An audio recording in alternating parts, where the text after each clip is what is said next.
ஒரு சிலருக்கு dot 1.5 inch பிடிக்கும் போது கொக்கி மாற்ற பக்கம் நேராக வராமல் கிராஸாக வருகிறது அப்படின்னு.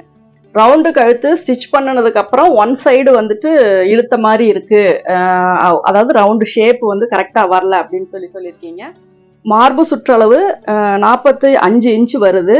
ஆனா ஆம்ஹோல் 6 தைத்தாலே கைப்பகுதி மார்பு பக்கம் வருது, என்ன செய்வது அப்படின்னு கேட்டிருக்கீங்க. கையின் மேல் பகுதியை விட அடிப்பகுதி உயரமாக வந்து விடுகிறது. இப்ப அந்த இது வந்து என்ன ப்ராப்ளம் அப்படின்னா, நேர் கட்டிங் ப்ளவுஸ் வந்து ஸ்டிச் பண்ணி காட்டுங்க அப்படின்னு சொல்லியிருக்கீங்க. கண்டிப்பா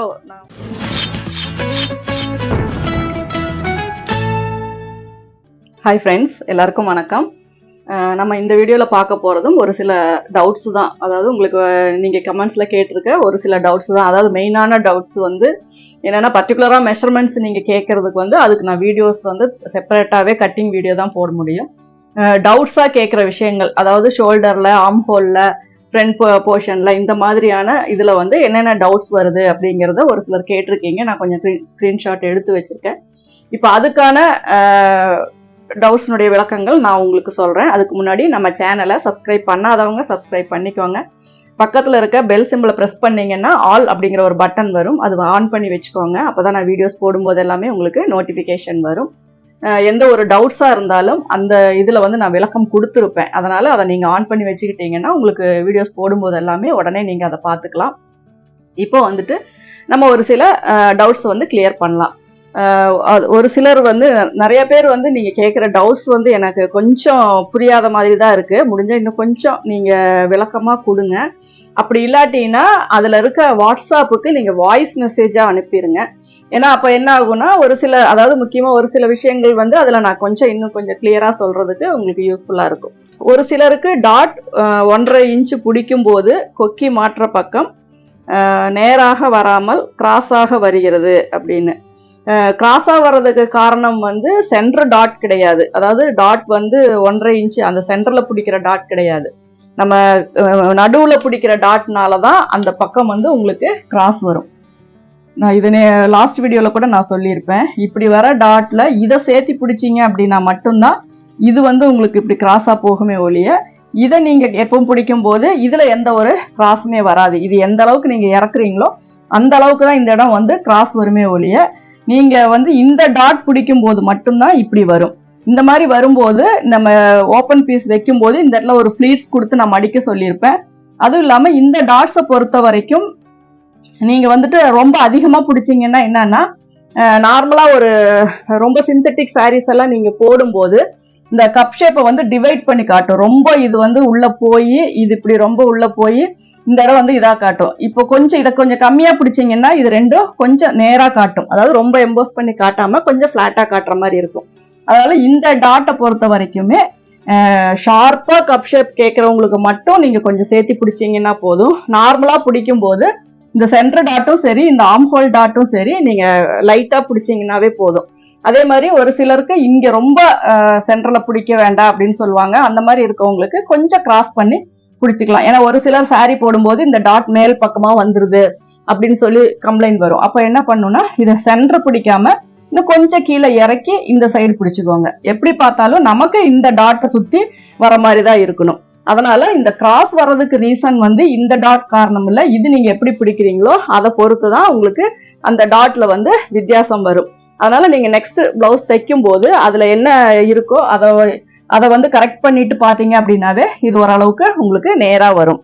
ரவுண்டு கழுத்து ஸ்டிச் பண்ணினதுக்கு அப்புறம் ஒன் சைடு வந்துட்டு இழுத்த மாதிரி இருக்கு, அதாவது ரவுண்டு ஷேப் வந்து கரெக்டாக வரல அப்படின்னு சொல்லியிருக்கீங்க.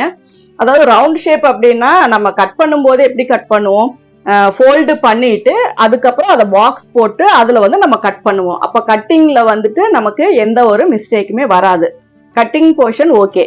அப்போ நீங்கள் ஸ்டிச் பண்ணும்போது என்ன பண்ணுறீங்க அப்படின்னா, ஃபர்ஸ்ட் லைனிங் கிளாத் அட்டாச் பண்ணும்போது ஷோல்டர் கூட ஏதாவது கொஞ்சம் நீங்கள் எக்ஸஸாக அந்த லைனிங்கோட மெயின் கிளாத்தை ஏதாவது கொஞ்சம் இதாக கிராஸாக கட் பண்ணி இருந்தீங்கன்னா அப்படின்னா ஒன் சைடு இழுத்த மாதிரி வரும். அது வந்து ஃபர்ஸ்ட் மிஸ்டேக்.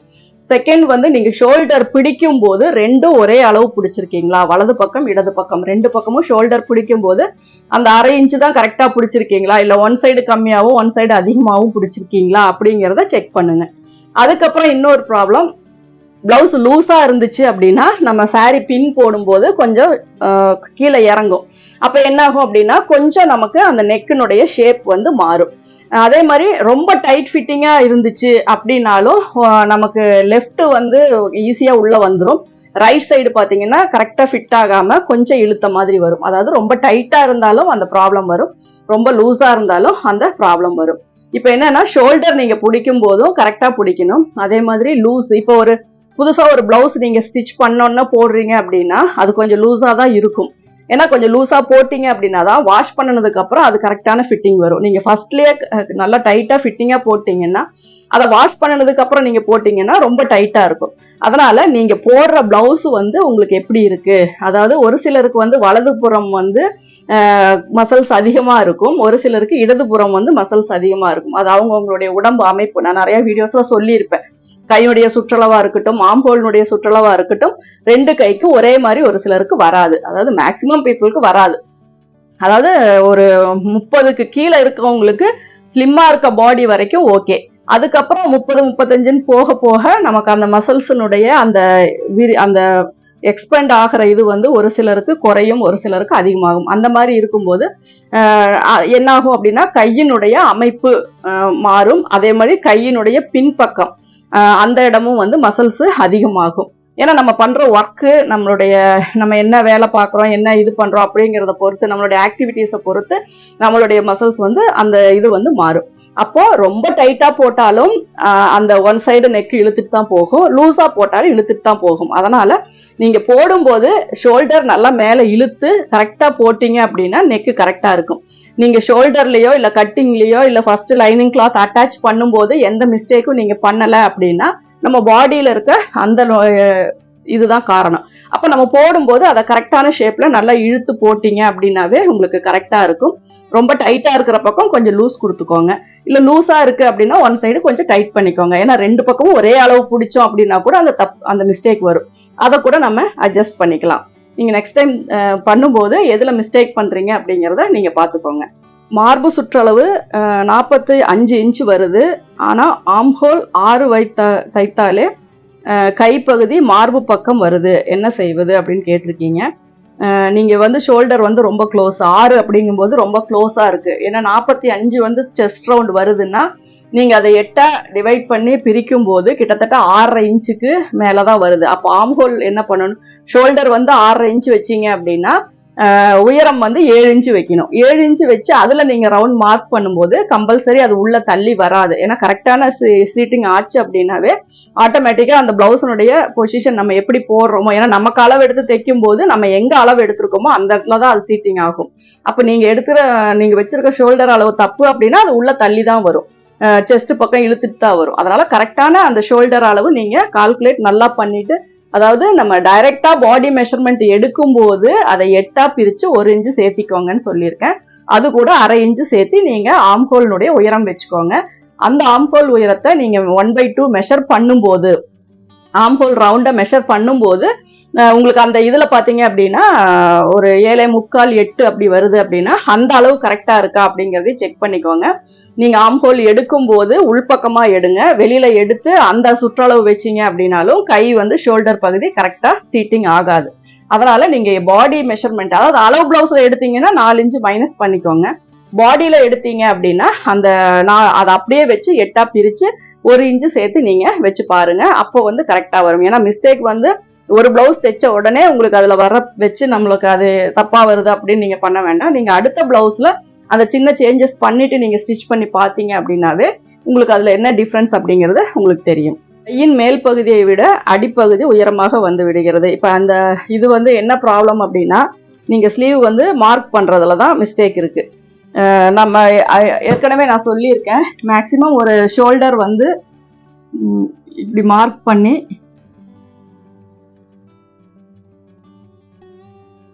இது வந்து ஸ்ட்ரைட் போட்டு இந்த பாக்ஸ் போடுறோம். இப்போ இங்க வந்து நீங்க ஸ்லீவ் வந்து மார்க் பண்றீங்க.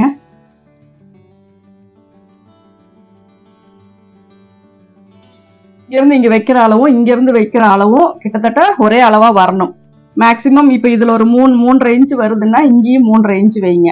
அப்ப என்ன ஆகும் அப்படின்னா, நீங்க இது மார்க் பண்ணும்போது இந்த இடம் வந்து கண்டிப்பா இதை விட இது கம்மியா தான் வரும். இது நம்ம போடும்போது இது உள்ளதான் வரும். நீங்க இதை கம்மியா வச்சிட்டீங்க அப்படின்னா இது அதிகமா வெளியே நீட்டிட்டு போயிடும், நம்ம கை இப்படி வரும். அப்ப என்ன ஆகும்னா இதை வந்து நீங்க இந்த அடிக்கையினுடைய அளவை வந்து நீங்க கரெக்டா வைக்கணும். அந்த அளவு நீங்க கரெக்டா வைக்கல அப்படின்னா நமக்கு அந்த கீழே ரவுண்ட் ஷேப் வரல அப்படின்னு சொல்லிட்டு நிறைய பேர் கம்ப்ளைண்ட் பண்ணுவாங்க. ஏன்னா கீழே பாத்தீங்கன்னா ஒன்னா உள்ள மேல இழுத்துட்டு போயிருது, இல்லாட்டினா மேல் கை வந்து கீழே தொங்கிட்டு வந்த மாதிரி இருக்கு அப்படிங்கிற மாதிரி கம்ப்ளைண்ட் வரும். அப்ப என்ன பண்ணும் அப்படின்னா நீங்க இங்க இந்த அளவை வந்து இந்த அடிக்கையினுடைய அளவு 3 இன்ச்சா 3.5 இன்ச்சா இல்லது 4 இன்ச்சா, ரொம்ப பாடியா இருக்கவங்களுக்கு 4.5 இன்ச்சு கூட இந்த அளவு வரும். ஏன்னா இந்த அளவும் நீங்க வந்து ஓரளவுக்கு கரெக்டா வர்ற மாதிரி இருந்தா மட்டும்தான் நீங்க சொல்ற மாதிரி அந்த ப்ராப்ளம் வராம இருக்கும். இல்லாட்டினா நீங்க எப்படிதான் தைச்சாலும் இந்த கீழ்கையினுடைய நீளம் அதிகமா போயிட்டே தான் இருக்கும். அப்புறம் அது பாத்தீங்க அப்படின்னா உங்களுக்கு போடும்போது நம்ம எல்லாமே ஸ்டிச் பண்ணி முடிச்சிருவோம். போடும்போது பாத்தீங்கன்னா கீழே நம்ம ஜாயின் பண்ண பகுதி கீழே கொஞ்சம் இறங்கின மாதிரி தான் இருக்கும். அதனால அந்த மிஸ்டேக் வந்து நீங்க எதனால என்ன நீங்க பண்றீங்க அப்படிங்கிறத நீங்க வந்து செக் பண்ணிக்கோங்க. நேர் கட்டிங் ப்ளவுஸ் வந்து ஸ்டிச் பண்ணி காட்டுங்க அப்படின்னு சொல்லியிருக்கீங்க. கண்டிப்பா நான் உங்களுக்கு அதுக்கு கட்டிங் வீடியோ போடுறேன். இப்போ ஓரலா அதனுடைய அந்த இது எப்படி இருக்கும் ஃப்ரண்ட் போர்ஷன் அப்படிங்கிறத மட்டும் இப்ப நம்ம பார்க்கலாம்.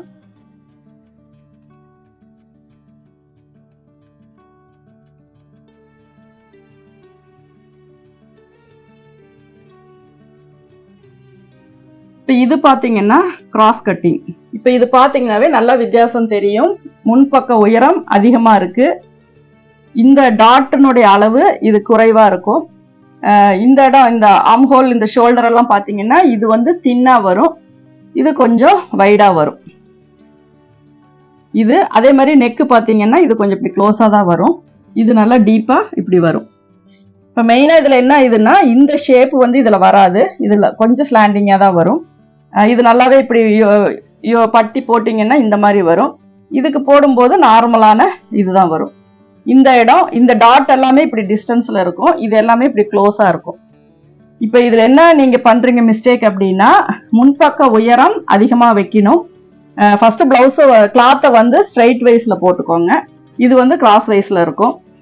இதுல வந்து நெக்கு வந்து நீங்க இதுல ரொம்ப டீப்பா ரவுண்ட் பண்ணுவோம், இதுல நார்மலா தான் பண்ண முடியும். ஏன்னா ரொம்ப டீப் பண்ணீங்கன்னா அந்த நெக்கு வந்து கொஞ்சம் சரிஞ்ச மாதிரி இருக்கும், ஸ்ட்ரைட் வராது. அப்புறம் அதுக்கப்புறம் இந்த முன்பக்க உயரத்தை வந்து இதுல அதிகப்படுத்தணும். இந்த அளவு பாத்தீங்க அப்படின்னா டாட்டினுடைய அளவு ரொம்பவே கம்மியா வச்சுக்கோங்க, ரொம்ப பெருசா வைக்க வேண்டாம். இந்த டிஸ்டன்ஸும் பாத்தீங்கன்னா இது அதிகமா இருக்கும், இது வந்து கம்மியா இருக்கும். மற்றபடி இந்த சைடு யோக்கு இது ஒரு சிலருக்கு இது நல்லா இப்படி இறங்கியே கூட வரும், இது நல்லா மேல வரும். இப்போ இது வந்து நேர் கட்டிங் பிளவுஸ். கிராஸ் கட்டிங் பிளவுஸ்னா இந்த ஷேப்பாகவும் இருக்கும், நேர் கட்டிங் பார்த்தீங்கன்னா இந்த மாதிரி இருக்கும். இது அப்படியே பிளேஸ் பண்ணும்போது இந்த முன்னாடி எல்லாம் கூட ரொம்ப நம்ம இதுக்கு கட் பண்ண தேவையில்லை. இதுக்கு வந்து நம்ம கட் பண்ணுவோம், ஷோல்டர் கட் பண்ணுவோம், ஃப்ரண்ட் கட் பண்ணுவோம். இந்த இதுக்கெல்லாம் இந்த மாதிரி தைக்கும் போது அந்த அளவுக்கு ரொம்ப லூஸ் வருது அப்படின்னா மட்டும் நம்ம கட் பண்ணா போதும், மற்றபடி இதுக்கு வந்து நம்ம கட் பண்ண தேவையில்லை. அதாவது நேர் கட்டிங் அப்படின்னு பார்த்தாவே அந்த பிளவுஸை நீங்க தெரிஞ்சுக்கலாம். ஃபர்ஸ்ட் அந்த வீவிங் வச்சு அதுக்கப்புறம் பிளேஸ் பண்ணி பார்த்தீங்கன்னா அந்த கப் ஷேப்பு அதுல இருக்க அந்த டாட்ஸ் இதெல்லாம் வச்சு நீங்க வந்து அது ஸ்ட்ரைட் கட்டிங்கா நார்மல் கட்டிங்கா அப்படிங்கிறத நீங்க தெரிஞ்சுக்கலாம். இது வந்து நார்மல் கட்டிங் பிளவுஸை கொடுத்து ஒரு ஸ்ட்ரைட் கட் தைக்க சொன்னாலும் நம்ம அதை சேஞ்சஸ் பண்ணிக்கலாம். அதே மாதிரி கிராஸ் கட்டிங் பிளவுஸே அளவு கொடுத்துட்டு எனக்கு ஸ்ட்ரைட் கட் தான் வேணும் அப்படின்னாலும் நீங்க அந்த அளவை சேஞ்ச் பண்ணிக்கலாம். அது வந்து கிராஸ் பார்த்தீங்கன்னா ரொம்ப இழுத்த மாதிரி வரும், ஸ்ட்ரைட் கட்டிங் பார்த்தீங்கன்னா எக்ஸ்பெண்ட் ஆகாது, ரொம்ப ஒரு அளவுக்கு மேல இழுக்க முடியாது. அதனால அந்த அளவுகளினுடைய வித்தியாசத்தை மட்டும் நீங்க வந்து கரெக்ட் பண்ணிக்கோங்க.